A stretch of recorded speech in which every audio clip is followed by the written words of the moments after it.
from the editorial team, everybody. Next, please. And also, one thing why you can do is, like in any journal, this is International Journal of Indian Psychology, you can go through some of the recent issues.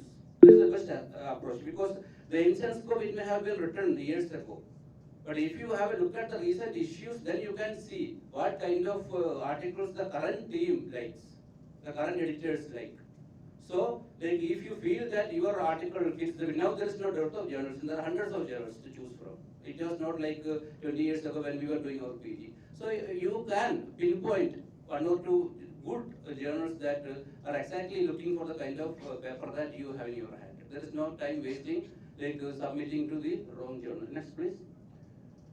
Now, if you are not very sure whether this journal is going to be interested in your article or not, because submitting is a cumbersome process. You have to format the article accordingly, you have to prepare the files, you have to get the signatures and everything. So to save time, what you can do is, you can simply send an email to the editor. It is called a pre-submission enquiry. You can just send the abstract and ask if is your journal interested in this article. It's as simple as that. And you can send that at the same time to 10-20 journals. You can submit at a time only to one journal. If to submit concurrent submissions is unethical. You cannot submit the one article at the same time to more than one journal. But to send pre-submission enquiries to multiple journals, it is absolutely okay. And if 2 or 3 of them say yes, you have your plan B, plan C, everything ready, so you can do this. Next. And now there are lots of online journal suggesters. We have been talking about technology. This is one such tool called JAIN, Journal Author Name Estimator. It is a free tool. The link is there, you can get it from the slide. Next, please. I did a sample search on metacognition and adolescence. And this is the list the website gave: Frontiers in Psychology, Consciousness and Cognition, Journal of Nervous and Mental Disease, PROS 1, etc., etc. And you can get a lot of information like the article influence, that is a quality metric. And there are buttons, if you click them, you can see some sample articles from that journal. So JAIN, this is a very useful tool. Next, please. This is another similar tool, ADANS, My Journal Selector. And next, please. And all the major publishers have their own tools. But only thing is, this will show only their journals. Still, you can use all of them. Then you will be covering almost all the major journals. So Elsevier, Wiley, Sage, Springer, all of them have their own journal suggesters. Next, please. Now, another common reason for rejection is issues with the ethics of research. Especially, next please. One major issue is that, next please, like IEC, like your center has an IEC, I am told, but most of the colleges, the regular colleges where psychology departments are there, they do good studies, very good studies, so developing new tool, even interventions and all. But most of them, they are not attached to any hospitals and all. They don't have an IEC. So we have had to reject lots of good studies simply because there is no ethics approval. So always you should have, if you want your article to be published in a good journal, it has to have an ethics committee approval, otherwise no good journal is going to touch that. Next. Also, you should specifically mention in the article, you have to obtain consent from adults and assent from the children, and you have to specifically mention that in the manuscript. Without that, no journal is going to touch your article. And also, like yesterday I was talking to some people, there were the topics they told was like something like intervention studies and all. Any intervention study, if it is to be accepted by a journal, a good journal, it has to be registered. Not only your IEC approval won't do. It has to be registered. In India, it is CTRI, Control Trial Registry of India. Or you can do it in any international this thing also, they are better. CTRI is not that comprehensive. And you have to mention that in the article, including the registration number. Otherwise, good journals are not going to touch your article. Also, like I was told that many of you are doing systematic reviews and analysis and all. Even there can be registered. That is not mandatory, but it is much better if you register them in the another this thing, that is Prospero. That is international this one, not specific for India. You have to register your protocol in Prospero. And another ethical issue is salami slicing. I think most of you may be knowing what that means. In simple terms, suppose you are studying a class of school students, anything. Then you submit the entire data to one journal. Then you send the data for the boys to another journal. Then the data for the girls to another journal, like that. So from data set, you are tearing out as many papers as possible. That is unethical. And if the editors will know, editors will do a search and they will see the previous publication, or maybe where you have presented it in a conference and all. So that is highly unethical. You may get even blacklisted from the publisher if you try this.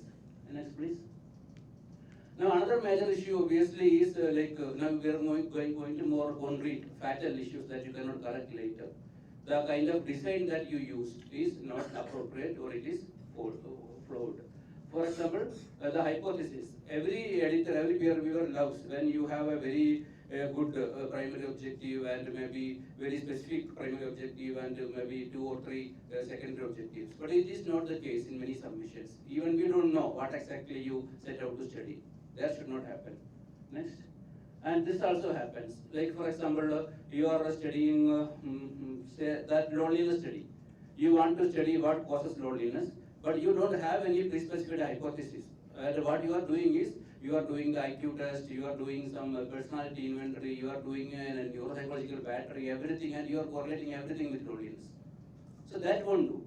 So even if you get if you do say 100 tests, 3 or 4 will randomly come out as p-value less than 0.05.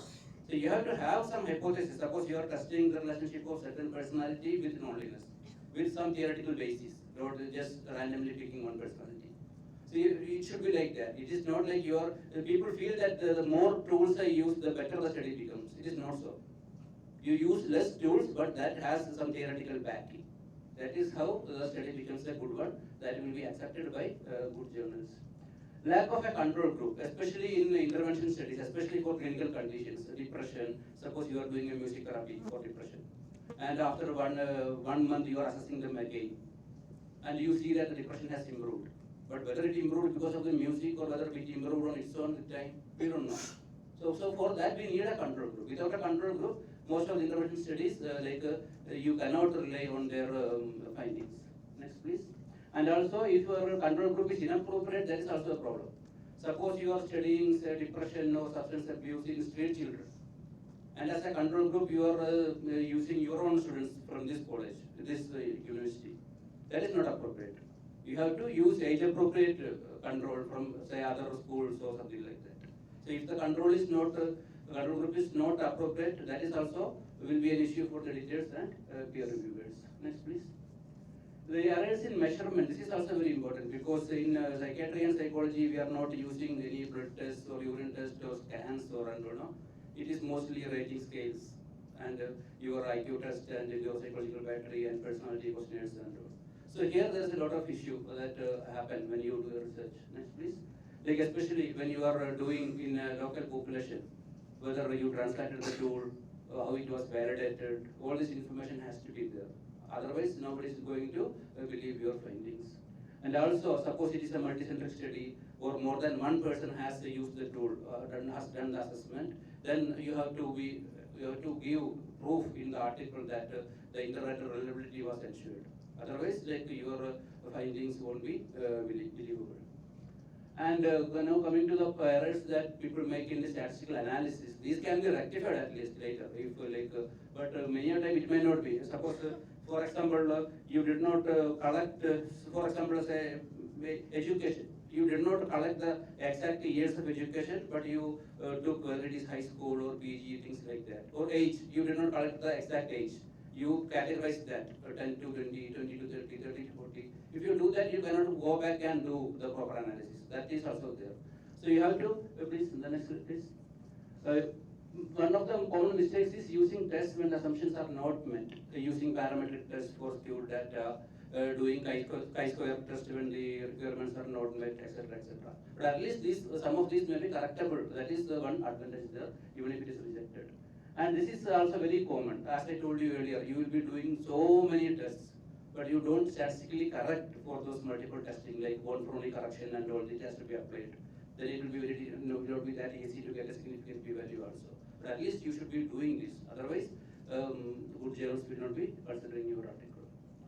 So what tip I have to give is, when you are writing the prepared note, usually people approach the statistician when after the data sheet is ready, everything is entered in the SPSS or Excel, then you will search for statistician. So what you should do is, you should show your protocol and your data sheet, the social demographic data sheet itself to a statistician, whether this is okay, will there be any problems in the analysis stage later. So that you have to inquire. Otherwise, you may end up with some fatal errors which you will not be able to rectify later. Next, please. Now, another issue is the small sample size. It is always difficult to, especially if you are studying some niche population, it may not be easy to get a good sample. But people always complain about this publication bias, that journals are looking for only studies that have a positive finding. Negative finding studies nobody wants. One of the reasons is that like even if it is a negative study, it can be relied upon only if you have proven that the study has sufficient power to detect a difference. So suppose it was the study was did not have enough power, so it may not be that the relation is not there. It is simply that your study did not have enough sample to say with confidence that the relation is not there. So always do a sample size calculation properly and try to get that many sample. Especially if like you end up with negative results, you will still have a chance if your study had adequate power to begin with. Other common errors, these are all something that can be rectified, but thing is, all this create a bad first impression, the kind of errors that I am listing in this slide. If these errors are there, even if it is otherwise a good study, the editors don't know you personally, like it is, we make an impression about how you have prepared your article, how you have, whether you have read our instructions, etc., how you, whether you can be trusted and how, whether you are a reliable person and all. We have certain aspects to look at from which we can infer. That is called the halo effect. I think all of you know in psychology. So if these errors are there, we know that you are not a very experienced researcher. That is the one thing. So like the common scales, Hamilton rating scale, things like that you are describing in 2-3 paragraphs, that is not professional. Or repeating the same information both in the text and in the tables in the result section. Yeah, this is a very common error. I won't go into the theoretical aspects of it, but the p-value can never be 0. Usually SPSS shows that p is equal to 0, and people merely copy that. But if you double click on that, then the SPSS will give you the exact value. It is very simple. If it is coming like this, you write p less than 0.001. If you write like this, editors will know that you don't know what you are talking about. Next, please. And usually we do the literature review when we are doing the writing the protocol, right? And maybe we will be submitting the article after maybe 6-7 years, and nobody tries to update the literature review. You use the same literature review that you had when you prepared the protocol. That's the problem. I always check which is the latest reference. Whenever I get a new article, I do a control of 2021, control of 2022, control of 2019, control of 2020. If I get 0 for everything, I know this is an old article and it has not been updated and you are out. So always, like even if one article rejected, you are submitting to another journal, you again check the literature whether any new study has come and try to cite that so that people will know that this is a fresh paper. Next, please. And the reference system, like it is very unfortunate. Like there are so many reference systems, so many variations of that. There can be minor variations. For example, if the journal wants a Vancouver system, you can submit in another variant of the Vancouver system. That is okay. But if the journal, our journal has a Vancouver system, but suppose I get a journal article and a manuscript that is prepared in the Harvard system, what is the first impression that I have? Anyone? The researcher is very careless. Very careless, that is one thing. There is more to it. What I infer is, this was actually prepared for a journal that uses the Harvard system. It was submitted there. It is rejected from there. Now it is coming to me. So I start with that perspective, right? So that is one problem with like using an entirely different reference.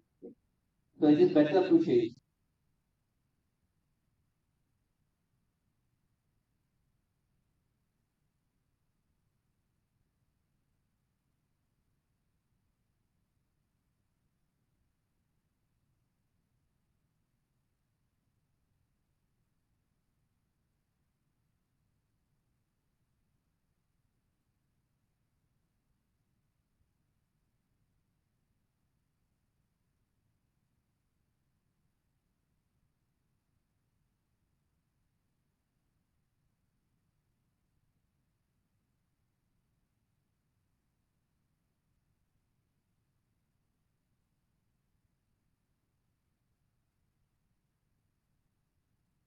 Properly and in a wise manner. So it is very difficult. I will not be able to describe that. We usually do a 2-day workshop on writing an article. Next slide, please. This is the usual way. Like we found this in our study previously. That author found this and that author found that.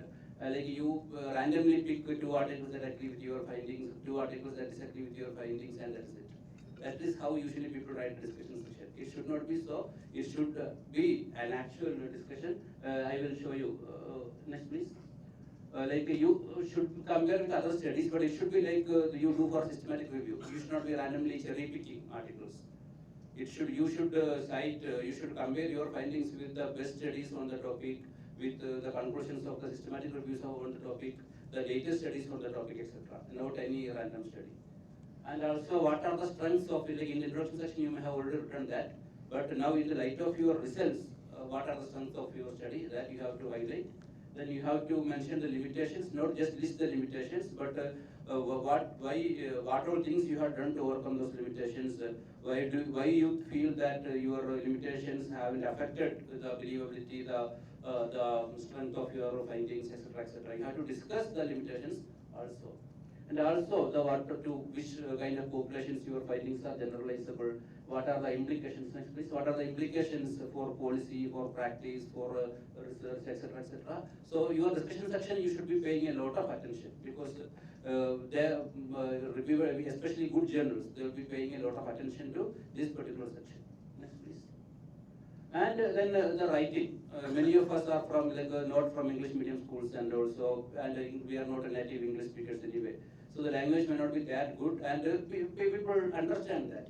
But the presentation should not be very bad. The language and the style, and all, because the academic writing has its own ways, its own methods. So you should be familiar with that. Next, please. So one way to ensure the completeness of your reporting is just go to this website, Equator Network. It has all these checklists for various kinds of whatever methodology you have. They have the checklist, be it a qualitative study, be it a systematic review, observational study, randomized intervention, case report, whatever is there. They have the checklist. And there are also online tools which will help you. If you are not able to decide which tool to use, there are algorithms that help you decide which checklist you should be using. So even if the journalist is not asking for a checklist, if you prepare your manuscript according to one of these checklists, then your reporting will be complete. You will not be missing any important information, so the peer reviewers will have less questions to ask you. Next, please. And obviously, most of you may be familiar about this tool. It has a free version also. It's a very useful tool. Next, please. This is the kind of results it gives. A lot of suggestions. Even the free version gives you a lot of suggestions about errors in grammar, syntax, diction, etc., etc. Next, please. And if you want, you can use some of these professional services. This is ethical. This is not unethical. You have to pay them. You give them your article. They will polish it. They will polish it according to journal requirements. Whatever errors, symbol errors you have made, they will correct that for a fee. Next, please. These are some of the videos I had done. I had used to run a YouTube channel called Research Workshop. I uploaded about 12 videos, then I found that nobody is watching the videos, so I stopped uploading. But those of you who are interested on, especially on the language part, I had done some videos. Those of you who are interested can have a look at that. Next, please.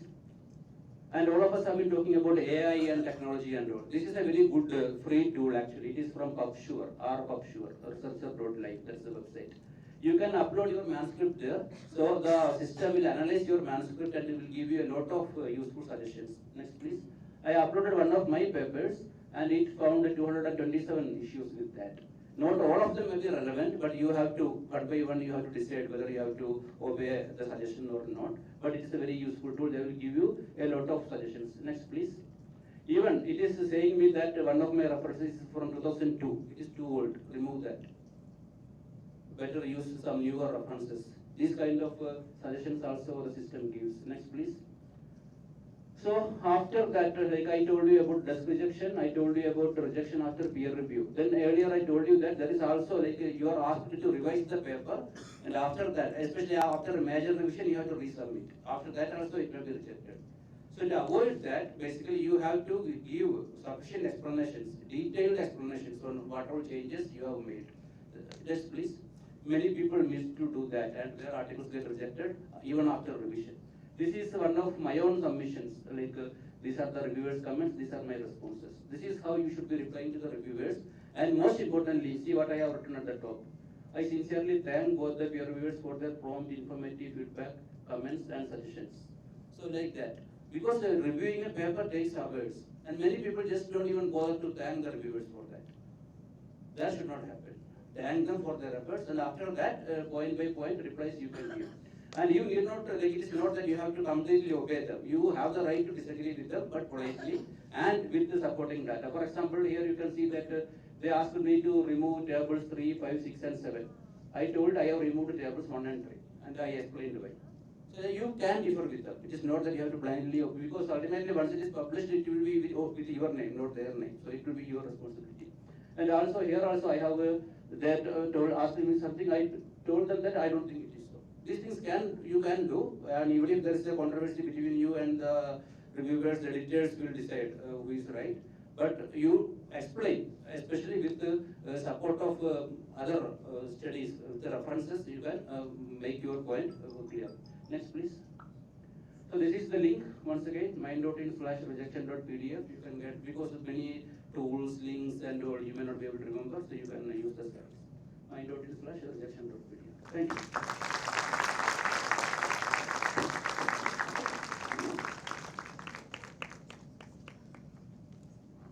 We'll quickly take a couple of questions if there's any.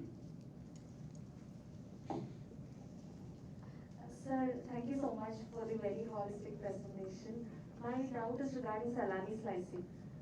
Sir, if I conduct a mixed method research, combining both qualitative and quantitative approach, will I be able to publish my quantitative part in one journal and qualitative in another? Will it be counted as salami slicing? No, that will depend, what kind of data you have. Suppose you have sufficient information to have, you feel that both the parts cannot be covered within the 5,000 word count limit that they have given, then it is accepted. But thing is, you should mention in the article that this is part of a broader study, the other part is being published there or submitted there. And the sir showed a study in the morning, no? Our first speaker. Like he had on education, on health, all the things cannot go in a single article. So they have to be separate articles, but the journal should be informed. Okay, thank you so much.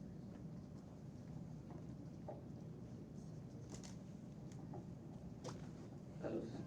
So you were talking about the AI tool which are available for screening your article. But now we are coming up with the information like there are many AI tools which can able to write the text. GPT and all, yeah. So what is your opinion about No, that is a very new thing, but already I have seen journal articles where ChatGPT is a co-author. And I think one of the journals, they are running a contest. I think it is neurology or something. You have to write a case report in which ChatGPT is a co-author, then they will choose one winner and they will give some prize and all. So far it is something very new, but so far the scientific community is enthusiastic about it. They are not considering that unethical or something like that. In future, how it would be tried? That nobody knows. As we were saying about that, what is something and nobody knows. Okay.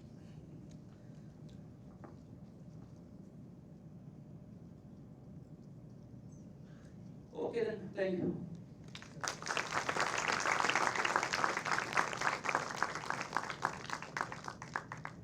Sir, I once again would like to thank you on behalf of all the beginner researchers here, because usually we are blind to what happens after submission and we get a response from the journal. Your presentation did provide important practical guidelines on how to write a paper and how to submit, and I'm sure it would be very useful to most of us here. Thank you for those beautiful insights, sir. I invite Ms. Alina to present Sir with a memento in token of her appreciation and gratitude.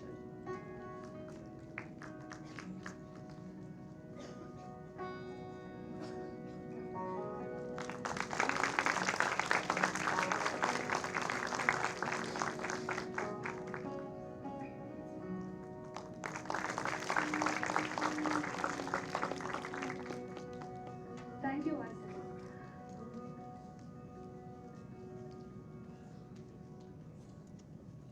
We have now come to the end of all the keynote sessions, and we will continue with our technical sessions after the lunch break. We can break for the lunch now and come back at 2 p.m. at the same venue. Like always, we have been following since the 2 days. I request the delegates to proceed first, followed by external participants and then the students. To the students, There is a special request from the technical committee. Please do not connect to Project 4. It is exclusively for the technical committee and the other events that is happening here. Thank you one and all.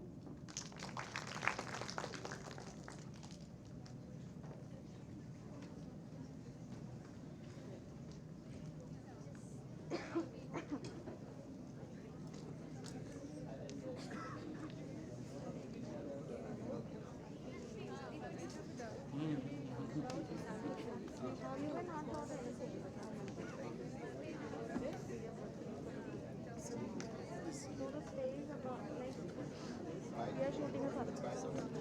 So I think the plus sign should be in the center, right? No, it's